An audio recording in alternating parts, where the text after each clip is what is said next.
Et si choisir ton futur métier était un voyage fun et interactif? Découvre le livre Mission Orientation, l'aventure en 10 étapes pour trouver ta voie et réussir ton choix métier formation. Vous êtes élève, étudiant, parent, enseignant, éducateur.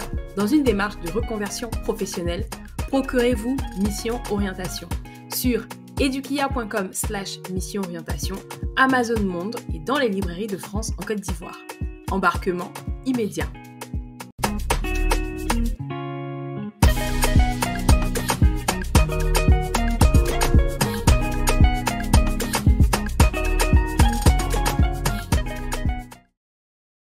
Bienvenue sur edukia.com, la plateforme qui est dédiée à votre orientation scolaire et au choix des études supérieures. Je suis Ina et sur cette chaîne, j'ai le plaisir de partager avec vous des conseils, des astuces pour que vous puissiez préparer au mieux votre avenir professionnel.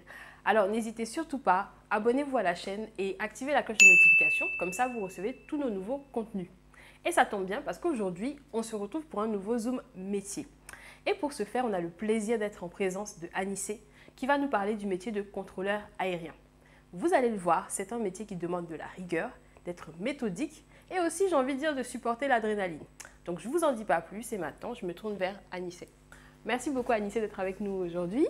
Merci Ina. C'est un plaisir. Donc, l'idée, c'est qu'on va découvrir ton métier, on va en savoir plus sur ton quotidien et puis tu vas nous dire un peu les spécificités que tu as un peu évoquées avant avec moi. Donc, alors, dis-moi, quand tu étais enfant, qu'est-ce que tu voulais faire? Quand j'étais enfant, je voulais devenir militaire. Ok. Parce que je suis un ancien de l'école militaire préparatoire technique de Mégerville. Ok. Donc, on va dire que cette école-là, c'est un peu la crèche de l'armée ivoirienne, avec les officiers, la chaîne de commandement de l'armée. Ok. Donc, c'est ce que je voulais faire quand j'étais enfant. Ok. C'était pour devenir officier dans l'armée.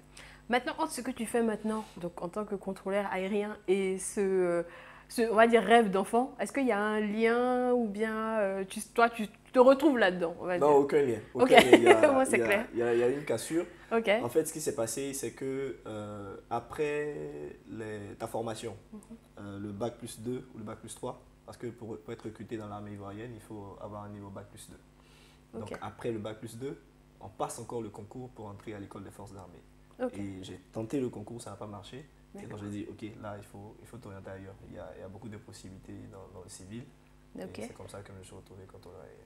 Ok. En quoi ça consiste concrètement d'être contrôleur aérien? Qu'est-ce que tu fais?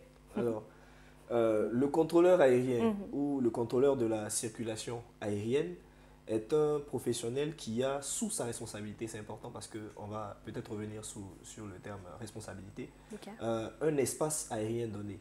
Ok. Dans lequel il doit assurer la sécurité de tous les aéronefs, les avions, hélicoptères, drones, tout ce qui peut voler en tout cas. Il doit assurer leur sécurité dans cet espace aérien. Et en plus de la sécurité, il fait ce qu'on appelle également la régulation, donc fluidifier l'ensemble du trafic aérien. Je peux faire m'arrêter là pour le moment sur cette définition. Ok, très bien. D'approfondir, De rentrer dans le rentrer détail. le détail. Ok. Parce que justement, j'allais demander, ça c'est mon côté un peu dangereux, c'est de savoir, mais qu'est-ce qui peut se passer dans l'espace aérien concrètement? Il peut y avoir des attaques, des choses comme ça? D'accord. On a plusieurs avions Ok. qui évoluent en même temps dans l'espace aérien. D'accord. On a des décollages, on a des atterrissages et on a également des survols. Ok. Les avions ne se déplacent pas de leur propre chef. Il y a le contrôleur aérien qui est responsable de tous ces avions-là. Et c'est un peu le metteur en scène, je crois, c'est comme ça qu'on dit, le metteur en scène. Très bien. Qui organise, on va dire, tout ce balai-là. Donc le chassé-croisé, qui va dire un avion descend, monte, réduit ta vitesse, un autre avion autorisé à atterrissage, autorisé au décollage, etc. Il faut dire que sans contrôleur aérien, il n'y a pas de mouvement d'avion. Ok, c'est obligatoire, un avion ne peut pas décoller Décoller sans... ou atterrir s'il n'y a pas de contrôleur aérien, dans un espace aérien contrôlé. D'accord, ok, très bien. Et du coup, comment ça se fait justement? Ça s'organise, comme tu dis, le balai finalement de tous ces aéronefs, vu que c'est comme ça que tu les as appelés tous ensemble. C'est quoi qui te permet de faire ce contrôle-là? Il y a des machines, il y a des, je sais pas, des radars, comment ça fonctionne? Oui, on a le radar qu'on utilise, couplé avec un autre système ADS-B satellitaire, c'est-à-dire qu'il nous donne des images depuis un satellite. qui sont retransmises, ces images donc sur l'écran.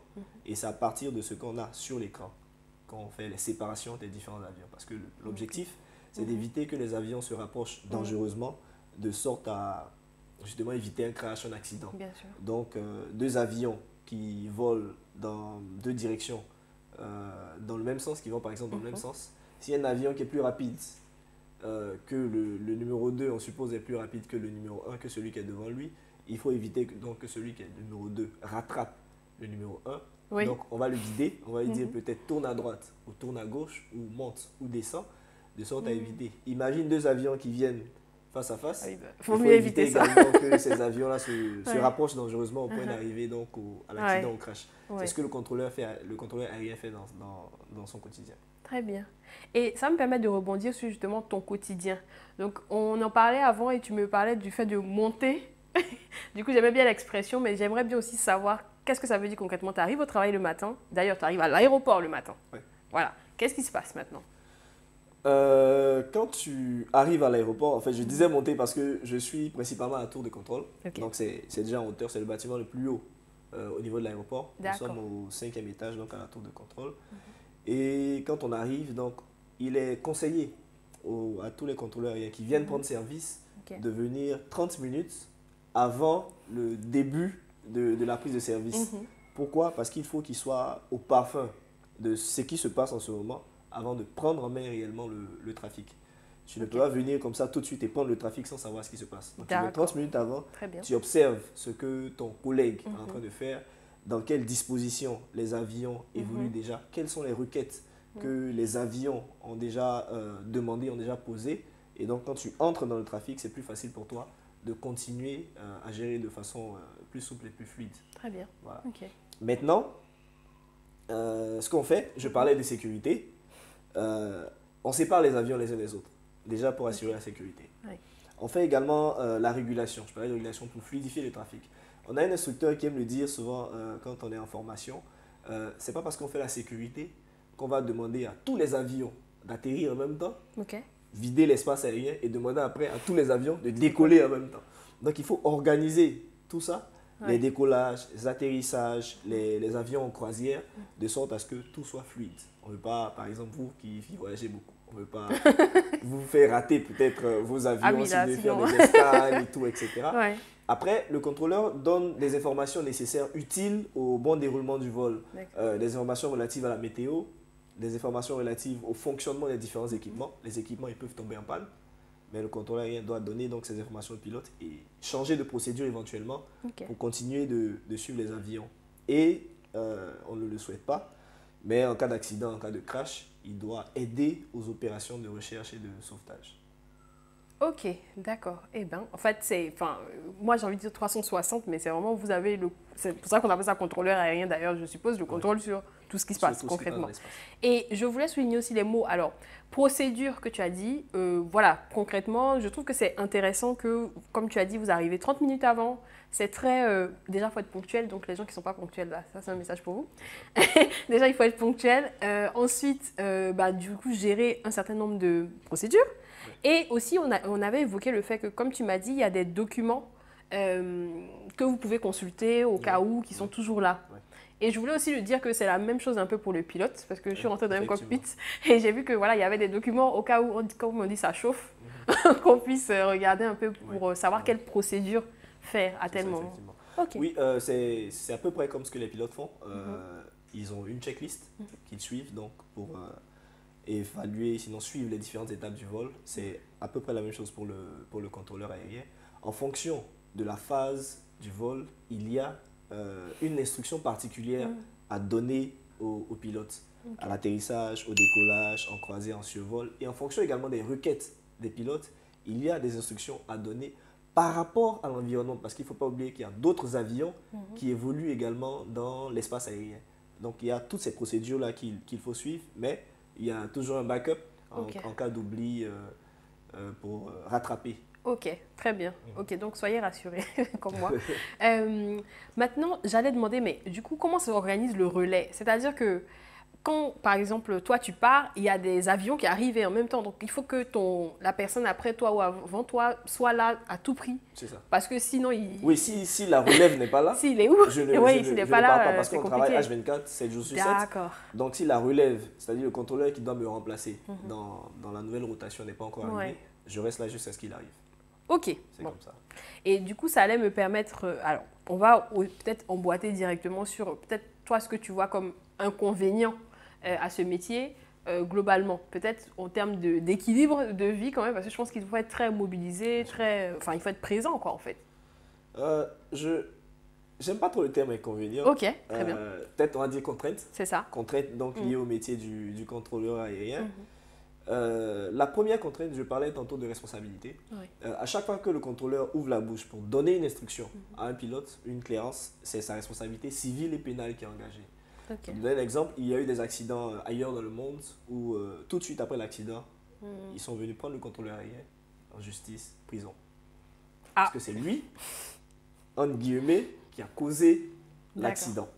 Bon, on va pas faire peur aux jeunes parce qu'il n'y a non. pas énormément non plus d'accidents. Hein. Enfin, oui, c'est pour ça que je demande pour éviter qu'il y ait des accidents. Ça. Donc ça, c'est d'abord la première contrainte en termes de la responsabilité civile et pénale qui est engagée.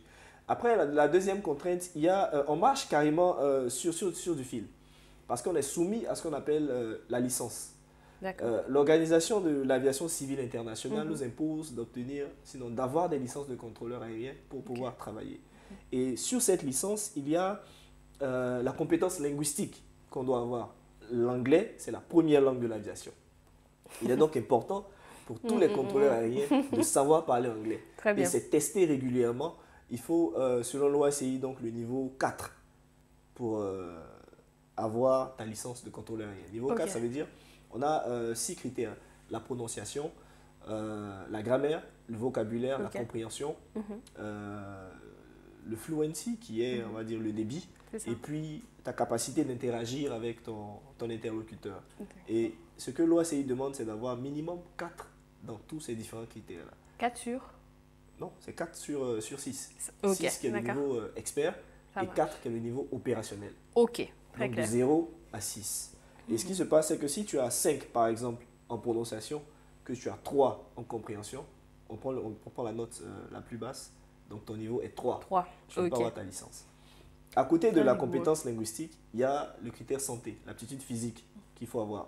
Il faut être en bonne santé. Il y a des contrôleurs, malheureusement, qui, à cause des problèmes de santé, ont perdu leur boulot, qui ne sont plus aujourd'hui contrôleurs aériens. Donc, on fait une batterie de tests tous les 2 ans quand tu es en dessous de 40 ans. Et quand tu as 40 ans et plus, c'est chaque année qu'on fait les visites médicales. On fait l'ophtalmo, la cardio, l'ORL, le sang, l'urine et tout. Voilà, une batterie de tests pour s'assurer que le contrôleur est en forme, parce qu'il ne faut pas être en train de travailler et puis piquer une crise et lâcher tous les avions qui sont dans l'espace. Et du coup, justement, quand potentiellement tu n'es plus apte, on va dire, c'est un peu comme j'ai envie de dire, un footballeur, à un moment il s'arrête de jouer. C'est ça. Et on fait quoi là du coup maintenant? On devient personnel au sol, c'est ça? Non. Maintenant, on est déjà au sol. Oui, mais dans le sens où on devient un peu comme les personnels, mais qui sont dans l'aéroport même. Qui, voilà. Non. Nous, on travaille, par exemple, nous sommes pour le compte de la SECNA, qui est l'Agence pour la sécurité de la navigation aérienne en Afrique et à Madagascar, qui gère les espaces aériens de 17 pays d'Afrique. Ça fait à peu près plus de 16 millions de kilomètres carrés que nous gérons. Et quand tu perds ta position de contrôleur aérien, en fonction des besoins de l'entreprise, tu peux être redéployé dans un autre domaine où tu peux exercer en fonction bien sûr de tes compétences. Mais s'il n'y a pas de besoin, c'est vraiment dommage, mais tu vas à la retraite. Ouais, tu vas à la retraite. On a les réalités aussi du métier, bon, c'est bien comme ça, au moins on est informé. Après, ce que justement là, on va être peut-être beaucoup plus positif en termes d'avantages, lesquels tu vois à exercer ton métier? Avantage, en dehors peut-être de la rémunération, qui est bien sûr la motivation première pour exercer un métier, je dirais il y a pour moi ce prestige-là de savoir que tu es un maillon très important de la chaîne de sécurité dans la navigation aérienne. Parce que je disais tantôt, sans contrôleur aérien, il n'y a pas de mouvement d'aéronef dans un espace aérien contrôlé. Et quand on voit les stats, par exemple, on dit l'aéroport d'Abidjan a fait 16 millions de passagers, 10 millions de passagers. Il y a cette fierté-là que tu as de savoir que tu as permis, sinon tu as contribué à ce que ces familles, ces gens puissent voyager, se rencontrer, retrouver, aller faire des business, leurs affaires, et tout, etc. Il y a donc ce prestige-là qu'il y a. Et après, c'est un métier dans lequel on apprend, on est toujours en train d'apprendre. Ouais. Donc ça, c'est vraiment très intéressant parce que celui qui arrête de s'instruire, il est en train de se tuer. Sûr. Donc, on est toujours en train d'apprendre, la technologie évolue, donc la réglementation également évolue et il faut toujours donc travailler pour s'adapter à la réglementation. Je parlais de langue, on est dans un pays francophone et donc il faut continuer de bosser ton anglais pour garder le niveau d'anglais qu'il faut. Donc ça, c'est pour moi les avantages qu'il y a à être contrôleur aérien. Ok, très bien. Et comment tu as fait pour devenir contrôleur aérien? C'est quoi la formation que tu as suivie?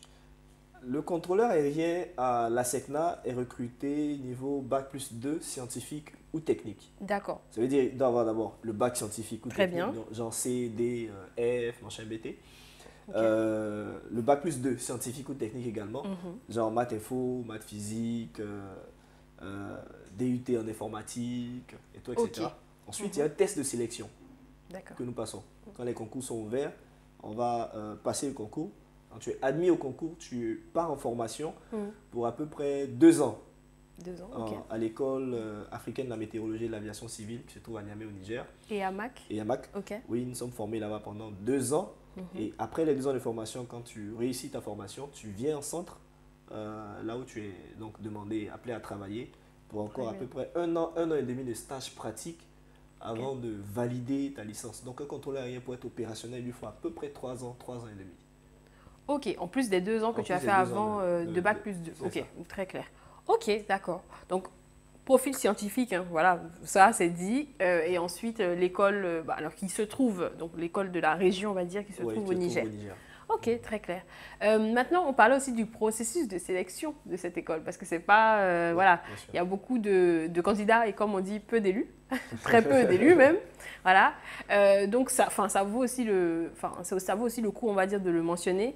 Et de dire que quand même, voilà, vous êtes quand même en recherche de contrôleurs aériens dans le sens où… il y a un sous-effectif CRIA dans tous les centres à SECNA déjà, à Abidjan.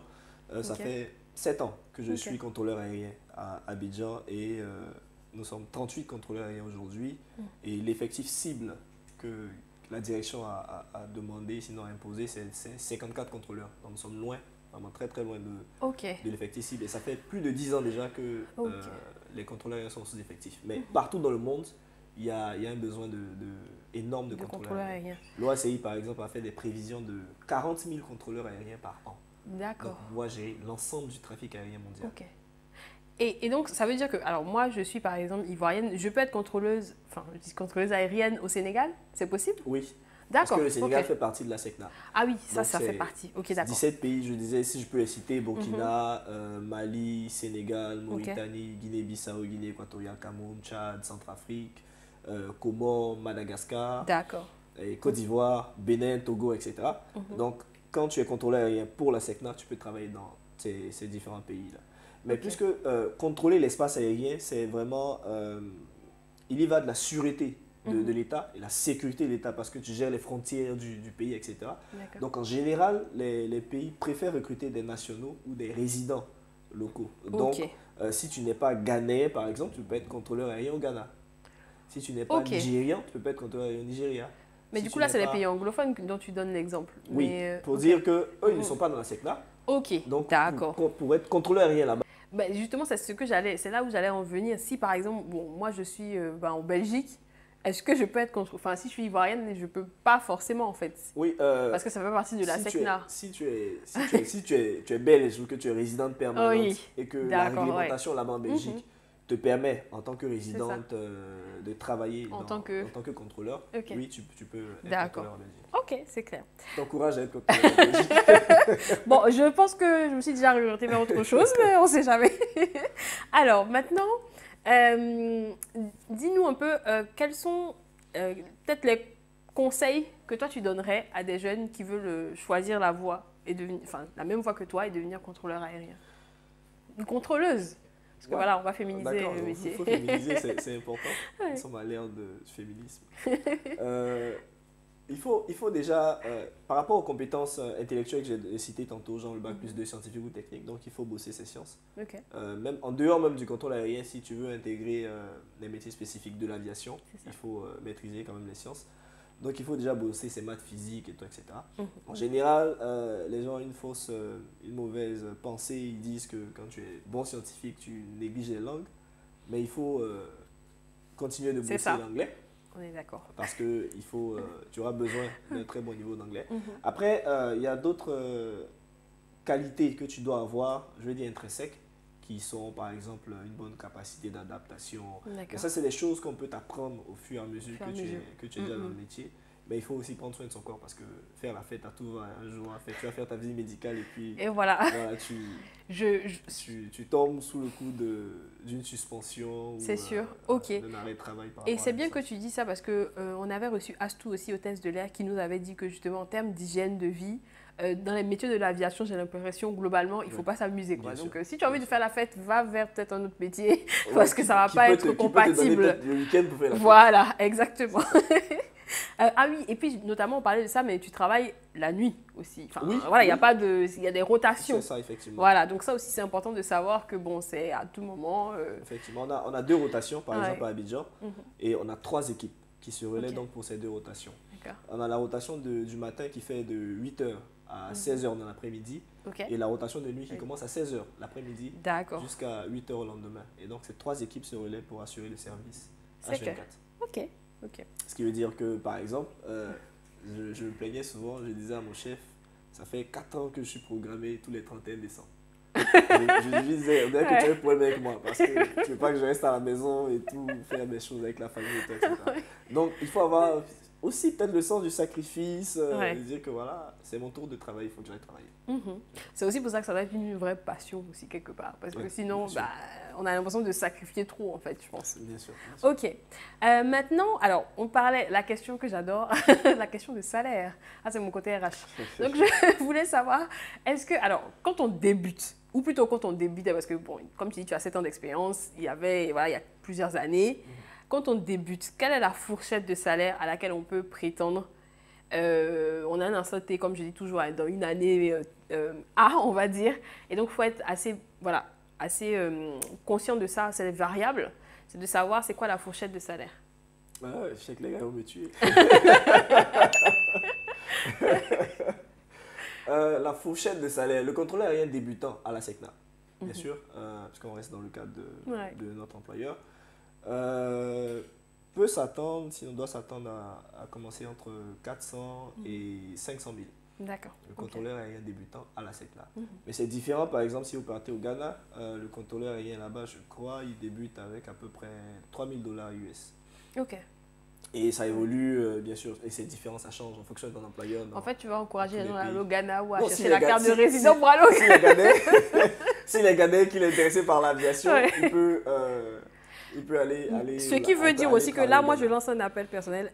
Du coup, les Ivoiriens, ou en tout cas ceux qui dirigent ça, augmenter le salaire de nos frères. Parce que voilà, Oui, concrètement, s'il y a juste à côté, c'est énorme, ben, on va aller à côté. Hein. Ouais, mais je pense que c'est beaucoup plus par rapport à la culture. Je pense qu'on n'a pas encore la culture de l'aviation. Ouais. Et donc, il n'y a pas beaucoup de métiers de l'aviation qu'on connaît. Quand on pense aviation, on pense tout de suite pilote ou test de l'air C'est ou ça. à la rigueur Ouais. ingénieur mécanicien d'avion. Mhm. Mais en background, il y a beaucoup de gens qui font du très très bon travail, Tout à fait. notamment les contrôleurs aériens qui sont la chaîne la plus importante de sécurité dans la navigation Ouais. aérienne. Mais on a des contacts avec les autorités, avec nos responsables Ok. pour essayer donc d'améliorer nos conditions. D'accord, ok, parfait. Est-ce que quelque chose t'a surpris quand tu as commencé à travailler par rapport à ta formation, le cursus? Oui, je parlais des responsabilités, c'est encore la responsabilité. Mhm. Parce que en simulation, tu peux faire des erreurs, tu peux, en griffe, te tromper et un accident peut arriver en simulation. Ok, C'est pas réel. Mais la première fois que tu prends le micro, les contrôleurs me blaguaient pour dire que la première prise de micro, tu as l'impression que le micro pèse 1 tonne. Parce que là, tu te rends compte que ce que tu vas dire, ça compte. ouais. It matters. Donc, quand tu vas dire un avion descend, il descend. Et c'est pour de vrai. Et Ok. s'il descend, qu'il allait croiser un obstacle, c'est toi Ok. qui est le responsable. Donc Ouais. c'est ça qui m'a marqué Très bien. la première fois en termes de responsabilité. Après, il y a un peu d'adrénaline aussi qu'il faut, genre, quand il y a un pic de trafic, il y Ok. a aussi une montée d'adrénaline qui Ouais. vient avec. Tu as 10, 15 avions qui sont là, qui t'appellent en même temps, chacun avec sa requête Ouais. particulière. Ça fait appel à beaucoup de sens, surtout une mémoire à court terme. Il faut qu'elle soit très très vive Mhm. pour retenir tout de suite tout ce que les pilotes demandent et puis du tic au tac, leur donner les différentes instructions Ok. qu'il faut. Et puis quand tu regardes tout ça, tous les mouvements, les gars qui roulent, les gars qui décollent, les gars qui atterrissent, tu dis ouais, Ouais. je bosse. C'est ça, C'est ça. bravo. Dieu merci, vous êtes là, franchement. Ok, et j'allais peut-être, avant qu'on conclue, te demander, est-ce que tu peux nous dire un peu les matières? Bon, voilà, et ça, il faut peut-être se rappeler, mais les matières que vous avez étudiées justement pendant cette formation de 3 ans, histoire qu'ils sachent un peu le curriculum, on va dire. Oui, il y a les sciences Ok. déjà. On fait un peu de mécanique de vol D'accord, parce qu'il faut connaître les avions. ok. On fait la performance des avions, donc il faut savoir à quel avion va le plus vite et tout, etc. Ok. On fait un peu de calcul de physique parce que D'accord. si on n'a plus l'équipement, il faut pouvoir calculer, déterminer Hmm. à quel point l'avion peut se retrouver, sinon à quel moment l'avion qui affiche telle vitesse peut se retrouver pour les séparer. Donc, D'accord. après, on fait le droit aérien, donc la réglementation et surtout les techniques de séparation des avions. Donc, on apprend la phraséologie, qui est un langage spécifique à l'aviation, qui est très précis. Il n'y a pas beaucoup de mots, à peu près 200 mots qu'on utilise donc, pour donner des instructions claires et précises aux avions. Et l'histoire de Tango, là, c'est vous? Oui, Tango, ça c'est Ah, l'alphabet. d'accord. Tango, c'est l'alphabet. C'est le même alphabet Ok. qui est utilisé dans l'armée, qui est Ok. utilisé également dans l'aviation. Donc, Alpha D'accord. Bravo, Tango Oui, oui. pour T, D'accord. Québec et tout, etc. Ok. Après, donc on fait également aussi des simulations.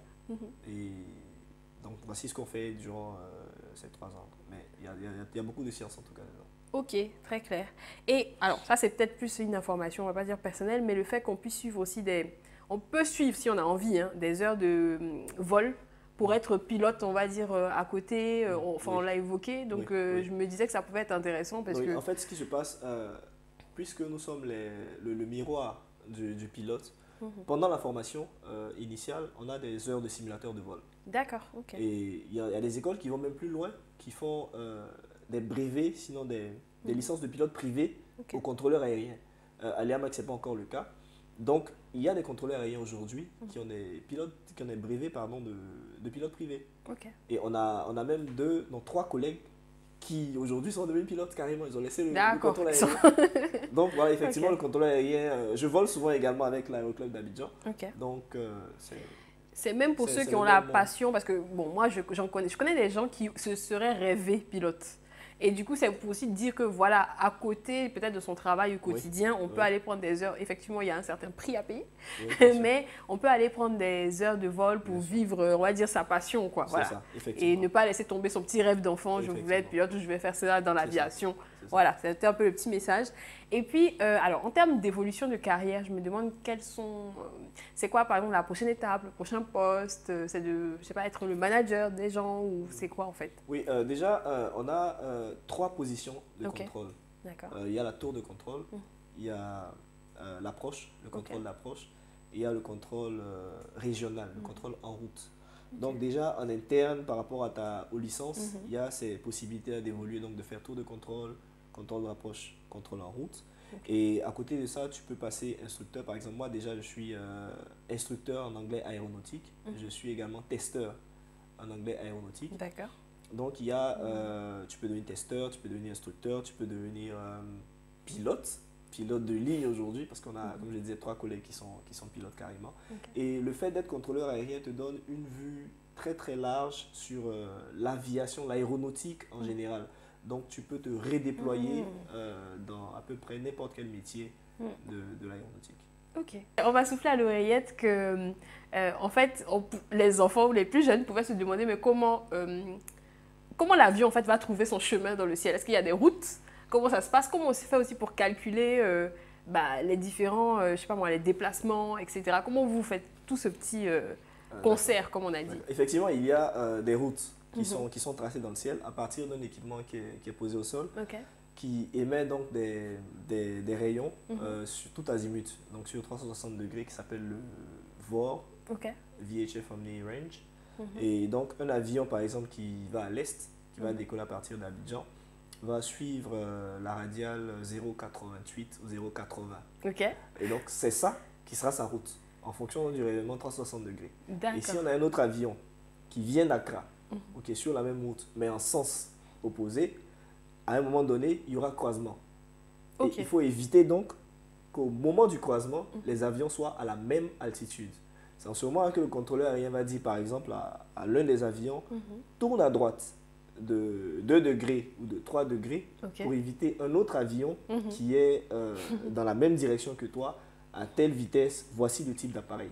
Et donc, en général, c'est ce que le contrôleur aérien fait dans l'espace pour tous les avions qui évoluent donc sur les différentes routes qui sont tracées. D'accord. Et juste là, je fais ma personne qui connaît. Hein. Juste pour tourner à droite dans l'avion, en fait, on ne fait pas comme ça ni comme ça. Il y a un bouton qu'on fait comme ça. Et c'est ça qui tourne. Ouais, ça c'est tu as demandé le cockpit de quel avion? Un Airbus, je crois que c'était A304. 320 ou 80, je ne sais plus, mais en tout cas, il part d'Abidjan aussi. Oui, c'est ça. Voilà, donc après, voilà. Le 320. C'est ça, dans un simulateur. C'était pas dans un vrai, c'était dans un simulateur. Mais j'ai vu comment on fait. Si tu viens par exemple à l'aéroclub, les avions écoles, pour tourner, voilà, on tourne. Ah, d'accord, ok. Avec Bon. le manche. Comme quoi. C'est ça. Voilà. Merci beaucoup, Anissé, pour toutes ces informations. En fait, super enrichissant. Je pense que la plupart des gens, et même ceux qui vont regarder, ne savaient pas tout ça. À propos du métier, à propos de tout ce qu'il implique. Et puis, finalement, merci pour la sécurité que vous assurez pour nous tous. un grand merci comme ça. Merci, donc, voilà. Merci également pour l'opportunité que tu nous donnes en tant que contrôleur aérien de pouvoir parler aujourd'hui et de display et de montrer ce que nous sommes capables de faire, ce que nous faisons au quotidien pour l'aviation. Merci. Donc à bientôt dans le ciel. Ça marche. Je sais que comme moi, vous avez apprécié cet entretien avec Anissé et nous avons pu bien sûr plonger au cœur de l'aviation, on va dire un secteur ou en tout cas un domaine que nous on adore ici. Donc n'hésitez surtout pas à partager cette vidéo parce qu'on espère ainsi susciter des vocations. Et comme il l'a dit, on compte sur vous pour avoir plus de contrôleurs aériens à la SECNA. Donc moi l'idée justement c'est que vous puissiez avoir une idée plus claire de votre projet professionnel. Et pour cela, je vous encourage à lire le livre Mission Orientation, mon aventure en 10 étapes pour trouver ma voie et réussir mon choix métier formation. D'ailleurs, le métier de contrôleur aérien y est avec d'autres métiers qui interviennent dans le monde du transport. Alors, vous avez aimé cette vidéo, n'hésitez surtout pas à vous abonner à la chaîne, à liker et à partager. Et en attendant, moi je vous dis à très bientôt sur edukia.com.